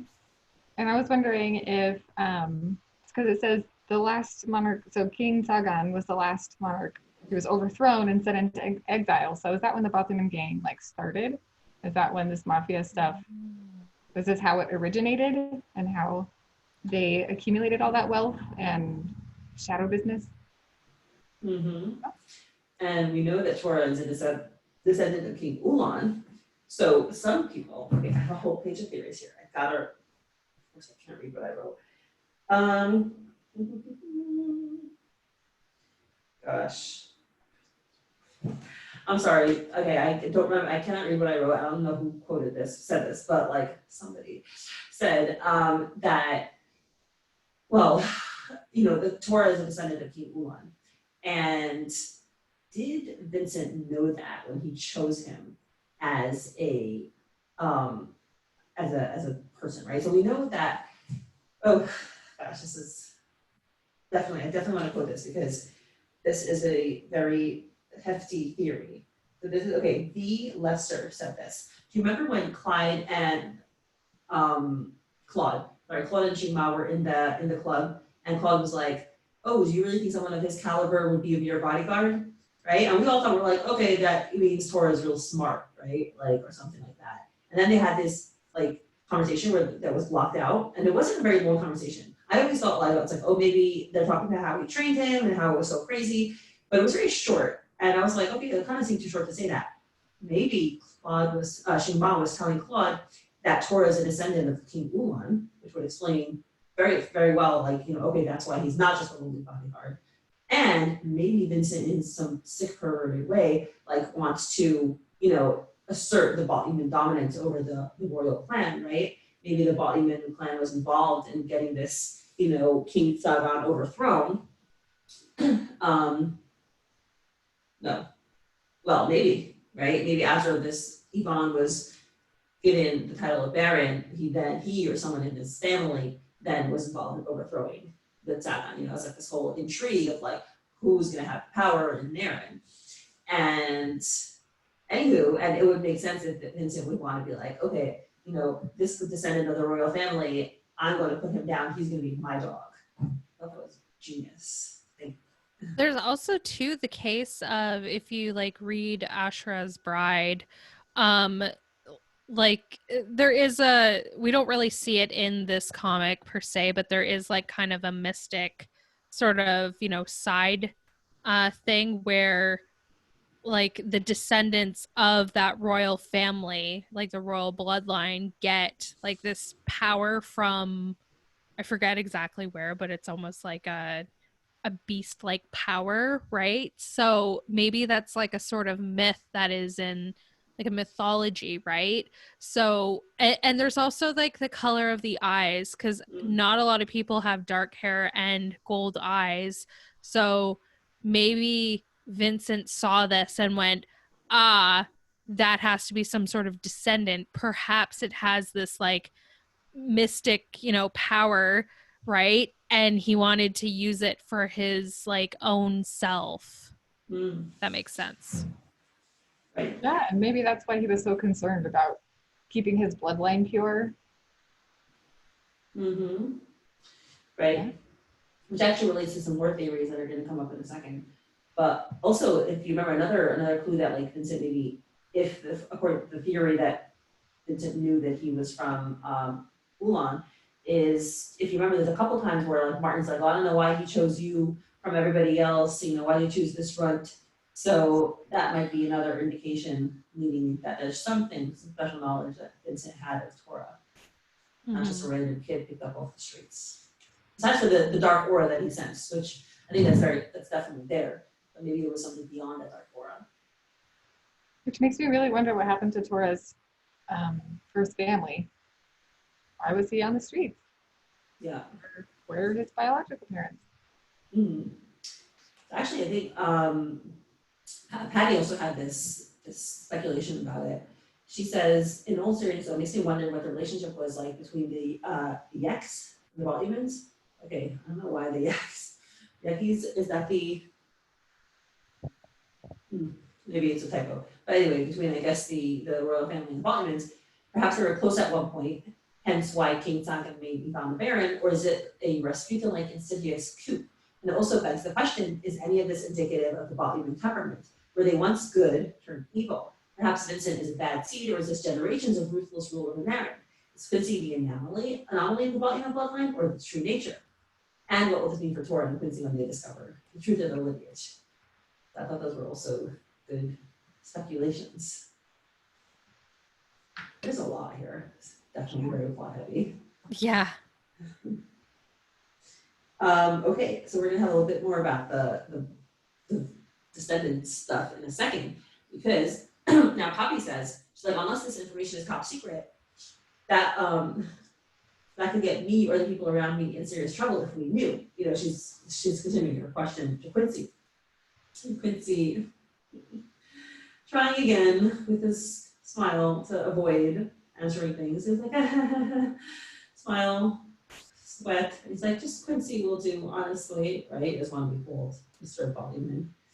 And again, which I get it, like he doesn't want to be associated with this. This is something he's always not wanted, right? His whole wanting to strike out on his own as a romance writer and not as like the heir apparent. You know, he doesn't want to be associated with that. Thank you. And you know, Papa doesn't let him get away with it. She stares. She's like, "You gotta answer me." And you know, major sweat on Quincy's part now. That those lines, like you said, right? Except it's the horizontal lines. So lines, lots of sweat, dots. And he's like, "Well, I was going to tell you eventually. I'm discreet about it, but it isn't completely hush hush either." Tora is still in his defensive, I'm not looking at anyone position. And he says, and you won't get in trouble. And now, this poor guy, he's looking down. He's like, you won't get in trouble nor anyone around you. Being born into two powerful mafia clans has its perks, which clearly he's thinking like, I wish I hadn't been born into two powerful mafia clans. And he, you know, he's only saying this like, it has its perks, right? Meaning the way he sees it is like, it's a disaster. But like, he's, you know, this is the perks that he has. And then he also told us he's born into two mafia clans. Yes. Mind blown. As somebody who was like, so I was role playing this whole like thing for a really long time before I got into like, you know, I've been from the beginning, right? So like I've been coming up with ideas and stuff, right? Never would have thought that Quincy was like born of two mafia clans like that. And of course I've made different names for mafia clans in my stories because which I do with a friend of mine who also really likes Midnight Poppyland. But yeah, so like seeing this, my mind was like blown. I was like, really? That's amazing. But also, but what's the name of the other clan? Nine Daggers, maybe. Maybe. It seems like such a scandal because from what I know about like gangs and stuff, they don't typically like to associate with each other, you know? So it seems really unlikely that his dad, who is the head of this gang, this organization, would have a kid with someone who is the head of another mafia clan. So actually, apparently, something that clans do, this is like, I think, followed, like if you follow any, you know, whether it's tribes, whether it's royalty in Europe, like to solve wars, they usually send their kids to marry each other. So yeah. Clans, I think, would follow that same principle. And, you know, he confirms, right? Poppy's like, two mafia clans, not one, but two, and he says paternal and maternal. And now this generates a whole other speculative thing. So many people thought that like, okay, Poppy's mom is, honestly, just because of that one picture of her with the resting bitch face, we saw like, okay, Poppy's mom is in the clan. You know, Poppy's mom is like mafia related, right? And the fact that she disappeared when Poppy was a kid. So now we're like, so many people are like, are Poppy and Quincy related? Is Poppy's mom Quincy's mom? Are they half siblings? Is Poppy's mom Vincent's sister? Which is the theory that, we have this one. yeah, Emily Williams had that, and Sealand, can't read what I wrote, but somebody, was thinking that. Natasha thought maybe her mom and Quincy's mom are sisters. Maybe it's not like, Poppy's mom and Vincent's, Poppy's mom and Quincy's mom. Whatever the case is, what do you guys think? Do you think they're related? I don't think that they're related, but I think, like, not related like brother and sister or whatever, like half brother and sister, but I think that there is some sort of like relation there, whether it's like, cousins or whatever. Because not that they like look like one another, but it would just make like way more sense, and it would like be a thing. I don't know that it especially with what like was said at the beginning of like how all the dots kind of connect to one another, and I feel like that's just one of the dots all connecting together as one. But yeah, definitely. Right. If this is that kind of story, then it would make sense that things are going to be connected. Mm-hmm.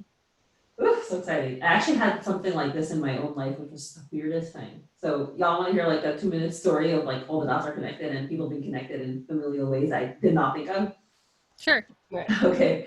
So growing up, I had a best friend, and because you get to know people, you get to know their families as well.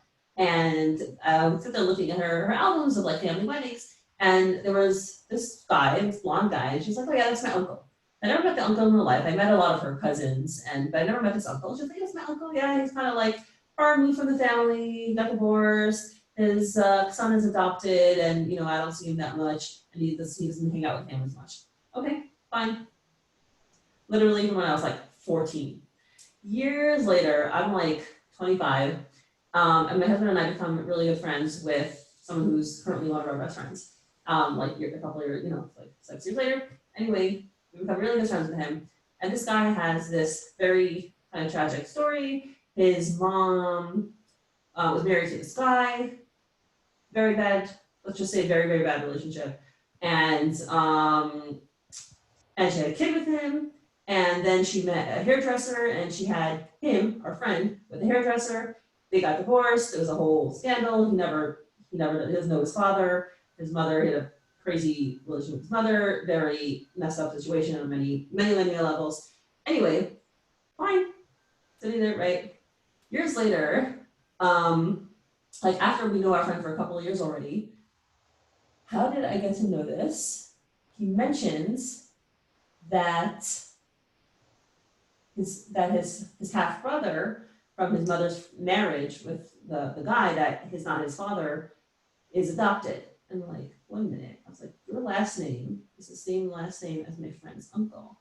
Like, what? And then I think I called my friend or I confirmed with him. Anyway, basically my best friend from childhood's uncle is our current really good friend's not dad. The guy who should have been his dad but wasn't his dad, right? And I was like, oh my God, this is like such a thing of worlds colliding. And I just blew my mind. And anyway, it's just crazy. Sounds like it, my goodness. Yeah. And I wonder if Lily has something similar like that in mind for Quincy and Poppy. I don't know if they're related. Maybe they're related in the fact that Poppy's mom is involved in the same mafia that Quincy's mom is involved in. Maybe they're not like blood related, but maybe that's their connection that they didn't know. And I wonder, I mean, we only know the only other clan we know in this story is the Nine Daggers clan. There's probably more. We just know the Botsman one and the Nine Daggers one at this point. But I wonder if that's the other one that Quincy belongs to, that is his mom's clan. And I wonder if that's why Vincent got so personally offended when he felt like they were attacking him and why he took it so personally. And I don't know. Yeah, that's good. I feel like it was probably an arranged marriage of some sort, and like they are definitely not together anymore. Because I feel like Vincent would be a little bit of a womanizer, and by that I mean a huge womanizer. Yeah. So speaking of arranged marriage, Tatiana Aletsky had this really cool theory. She was like, going on the theory that if Poppy's mom and Quincy's mom are the same person, she's like, what if Quincy's mom had this arranged marriage with Vincent? She was miserable. She hated him. She had a baby. She had Quincy. And Quincy looks a lot like Vincent, right? And what if she was just so miserable and so unhappy, and all baby Quincy did was remind her of her husband, who she hated so much, and she goes to the countryside, meets Poppy's dad, falls in love, a nice guy finally, has Poppy, and like basically abandons baby Quincy because he just reminds her of like this whole horrible life that she was in. And then she has Poppy, and then she had this theory for like, people were like, oh, but why would Poppy, why would she stay with Poppy for so long and then leave her in the middle? She had this theory. It was kind of an interesting theory. I'm not gonna say this is necessarily as good as the first part, but where she was like, what if, there was something happened when she was, already probably was a little older, that like Vincent sends one kind of warning, maybe in the form of a far-fetched, I'm not even gonna bother saying it because I think it's a little embarrassing, but like, whatever. That Vincent sent a warning to Poppy's mom, and that's why she ran away when she was, Poppy was a girl, to protect her from, further abuse from Vincent, possible retaliation or revenge or something. But anyway, I thought that might be good, because why she would want to leave maybe Quincy and how she would find him, because they're pretty close in age, right? They're only maybe a couple of years apart. Anywho. Well, yeah, I mean, like they could be because it's like what, 5 years, right? So I mean, who's to say that isn't true? That, and we already know that Poppy's mom is flighty and runs away when she feels like or whatever, right? Like we don't know the whole story, obviously. So who's to say that like she didn't do that once and then ended up doing it twice, right? Right, or maybe we've been thinking, oh, she's flighty, but maybe she did it to protect Poppy and her father. That too. And yeah, there's 5 years difference between Poppy and Tora, but Quincy's a couple of years younger than Tora. So either he's Poppy's age or he's maybe a little older. But we see like when Tora's a teenager, like Quincy's younger. Oh yeah, that's true. Definitely a ton of awesome speculations. And we know that Quincy is Vincent's son, and Vincent is the head of the Fossman organization. We don't know what Quincy's relation is in his maternal mafia gang. My assumption at first was that his mom was the head of the gang, the other one, but he doesn't say that. He just says he was born into 2 powerful mafia clans. So I don't know, because if his mom was Poppy's mom and she just like took off for years at a time, how could she run the gang? But maybe she wasn't. I don't know. Yeah. Maybe she was so good at what she does, she was able to do it while living in Moonbright. Cover. And that would explain why Poppy's dad was so wary when that white van came and he acted like so freaked out in the tree. He's like, oh, we gotta get down, blah, blah, blah. So maybe maybe she was doing clan business while she was with him in Moonbright, and he knew that the white van was a mafia thing, even though they were just teenagers hanging out. But something. Find out. Okay. So now Poppy says this very cute line. She's like, oh, by the way, so yeah, Quincy here is like, he's like, oh, paternal and maternal. I'm not a fan, but there's pretty much no escaping who I am. And like the look that he has here, Patty was like, he looks defeated. He's like, please don't hate me. I'm not like them. It's very clear that he doesn't like that. He doesn't want to be associated with them. Yeah. And Poppy is like, she says her like fudge biscuit line. She's like, holy shit, sake mushrooms. So cute. And she's like, she's thinking, and this was how I lured 2 wolves into a lair full of sheep.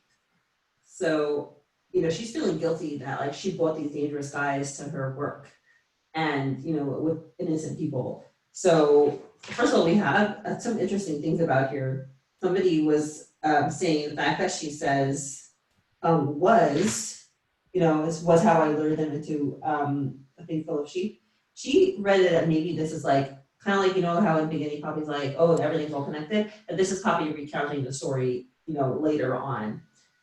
I don't think it necessarily has to be that way. I think it's just, oh, here, it was 𝗙𝗵𝗱𝗶𝗴𝗵𝗁. I think you said that.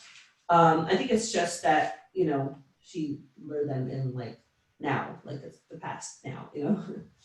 But I will say, Peg said this fantastic line. She's like, if Gil's a sheep, he's a shady sheep, and technically it's a room full of sheep and one lamb.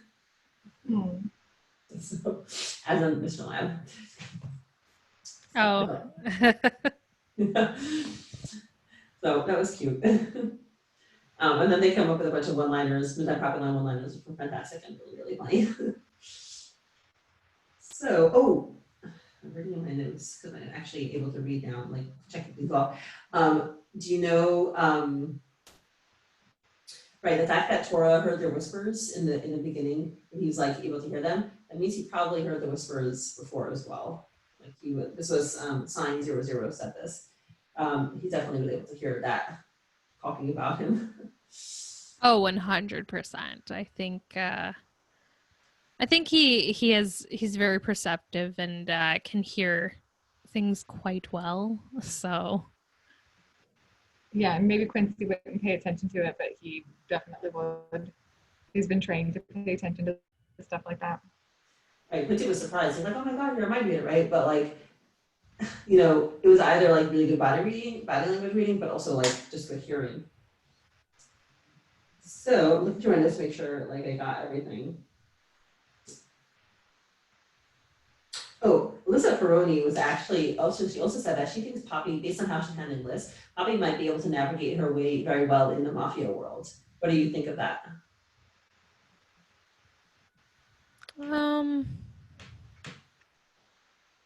It's a good question. I think that she could like navigate her way. I think Poppy is one of those people that kind of like takes what comes to her in stride and would be able to, you know, take this world of the mafia. I think at this point we kind of see her as still being an innocent in this, but we've also seen this other side of her where she's very determined and there is like a toughness and how she's able to, you know, take things on like right ahead and charge right into it. So I think that she could absolutely navigate it there. Do I want her to do that? Meh, probably not. I don't know. It seems dangerous, but maybe that's just because I personally wouldn't. But yeah. Maybe she would navigate it like Quincy does. Like he does when he feels like he has to, or he's like defending his honor, but he hates it and doesn't. It's an act for him. I'm thinking maybe Poppy will just be very involved in getting Tora out. I think she will be using her innocent, cute girl demeanor and with her smarts underneath and her detective work underneath to help Tora out and to help them maybe take down the clan or something. I could see that.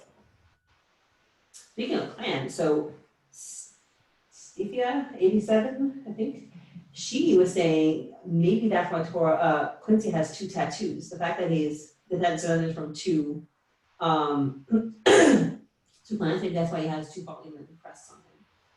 Even though they're both Baltimore crests, maybe that's the reason he has 2 somehow.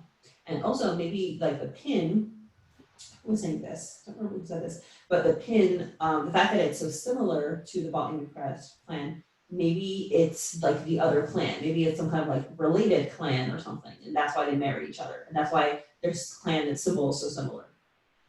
Who was it that said this? I want to quote this correctly. Yeah, I guess that would make sense why Quincy would have 2 tattoos. One over his chest, maybe that's for the 𝗵𝗲𝗱𝗆 clan, and then the one on his arm. Maybe if he's not like the direct heir or like the son of the clan leader, maybe it's like, I don't know what the arm would be, a different part of the clan rather than being the direct. Yeah, the hand, maybe the right hand man kind of the clan, you know. The one who said that was actually 𝗪𝗂𝗪𝗀 Martinez. So she was the one who said that the pin maybe is like the other clan, close, etc. Ooh. And that maybe Poppy's mom and Vincent are siblings, or that's what the pin is from Poppy's mom, and like she's like the sister clan or something, or maybe it's the wife. Everything.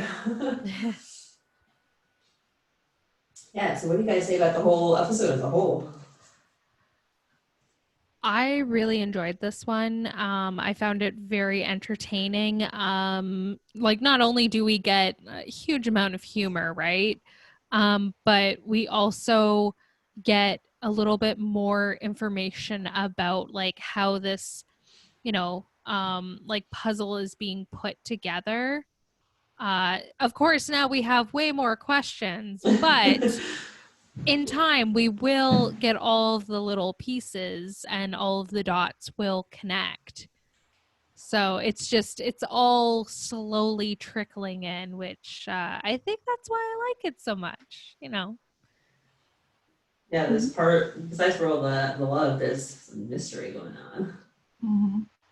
Yeah, this chapter was, it was all over the place. Not all over the place in a bad way, but like such an emotional roller coaster. There was so much like cuteness and laughter and like lightheartedness, but then it ends on such this huge revelation about Quincy. And I really like the ending. And this was how I lured 2 wolves into a lair of sheep. Because it says a lot about how Poppy is feeling about Tora and Quincy, and about how she's feeling about her new working relationship with Quincy, and her apprehension and guilt and distrust and vulnerability, maybe a sense of betrayal. And there's just so much there to really dive into next time in the next chapter. I'm really looking forward to the next chapter. I mean, every week I am, but I'm like, what's gonna happen? Yeah, I'm so excited that things are out in the open. It could have taken like I think the top webtoon comment was like, it could have taken forever for her to get to this point. She was glad that it hadn't dragged out like for forever. But this is like, we want them to know each other really, right? The fact that when Tora dropped that bomb, he's like, I'm in the mafia. So we were like, oh my God, right? But for them, besides for the whole love story to develop, like this is, getting into like the meat of the story. And yes, and like they're going to be honest with each other and they know who they really are. Like before that, they're dancing around it and, they're judging by superficial, they're making assumptions, but like now it's real. And now I think also for Poppy to be with Tora, she has to make an informed decision. And, now she has full information. And I mean, she's going to be getting full information. She apparently knew before because she was at the apartment. She was like, "Oh, this is what it's like being in the mafia." So even then, she it seems like she mentally confirmed it then. But like, hopefully, this will be the start of the conversation because they didn't talk. When she was at his apartment, they talked about like she got angry at him and she talked about how she was upset at him. But they didn't get into the mafia part, which they need to. So I'm hoping this conversation will segue into that. I think too, it's probably a little bit of like her denying what she knows to be the truth, right? Because she really likes Tora, right? But I mean, he obviously lives this pretty dangerous lifestyle, and I don't know, I'd be pretty apprehensive about what to do in this situation. So that's probably where she's at. And then finally all of that information is like put out there that, oh yeah, actually he is in the mafia, so what to do now. So exciting. Yeah. Well, we shall have to wait until next week, which is Tuesday, Wednesday, Thursday, Friday. 4 whole days away. Actually, the fact that we're doing this so late at night, it's 3.5 whole days away. 3.75 whole days away. So, not too far. Yes, we can handle it. Well, thank you so much. And thank you, Laura, for coming out last minute. And thank you, Erdene, for coming out again. No problem. And yeah, it was fantastic doing the episode with you. And I'm so excited. Yeah, thanks for having us. Thanks for having me. And Laura. Yeah. Awesome. I'll see y'all next week. Bye. Bye. Bye.